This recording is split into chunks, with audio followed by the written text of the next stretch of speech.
Joining us now, prior to that visit from the White House, is Ron Bloom. He is senior advisor to Treasury Secretary Tim GEITHNER, and he is also the administration's senior counselor for manufacturing policy. Counselor, thanks so much for joining us this morning.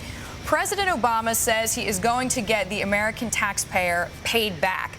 We just had former Chrysler chairman Jerry Greenwald on with us earlier.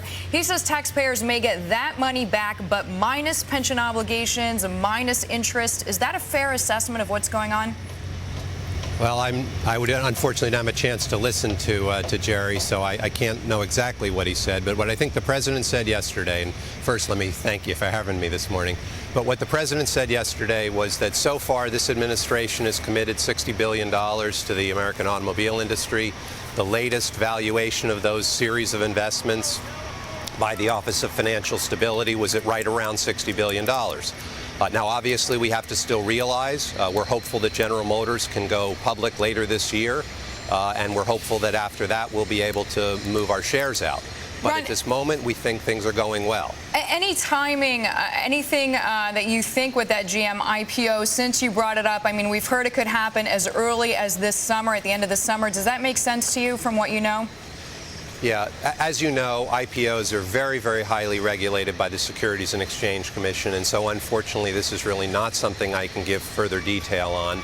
The company will at some point file a registration statement, which, as you know, begins the process.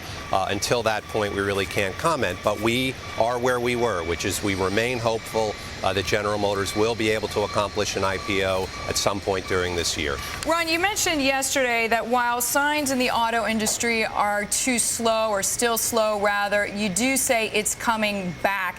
What is the number one thing that you are looking at to be able to call the program, that is to say the bailouts and the exit, a success? Well, I think there are two things. Certainly, we want to get the taxpayers' money back, and that's obviously important. This is taxpayer money, and we want to get it back.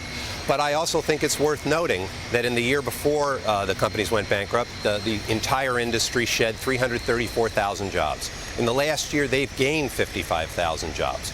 All three of the companies are making money, reported operating profit in the first quarter. General Motors worked through nine of its 11 assembly plants, worked through the traditional summer shutdown.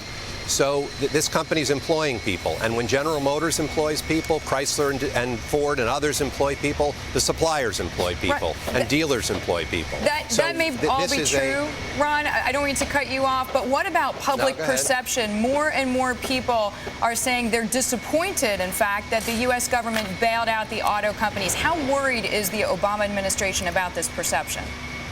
Well, look, I think that we did the right thing. I think history will record that we did the right thing. I think, in fact, people are beginning to understand it. But look, the chips have to fall where they fall. I don't do politics. There are a lot of smart people who do that.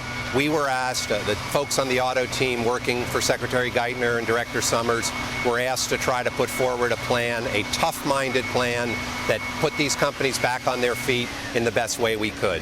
We think so far so good, and we think over time people will come to appreciate that. Ron, thanks so much for your time.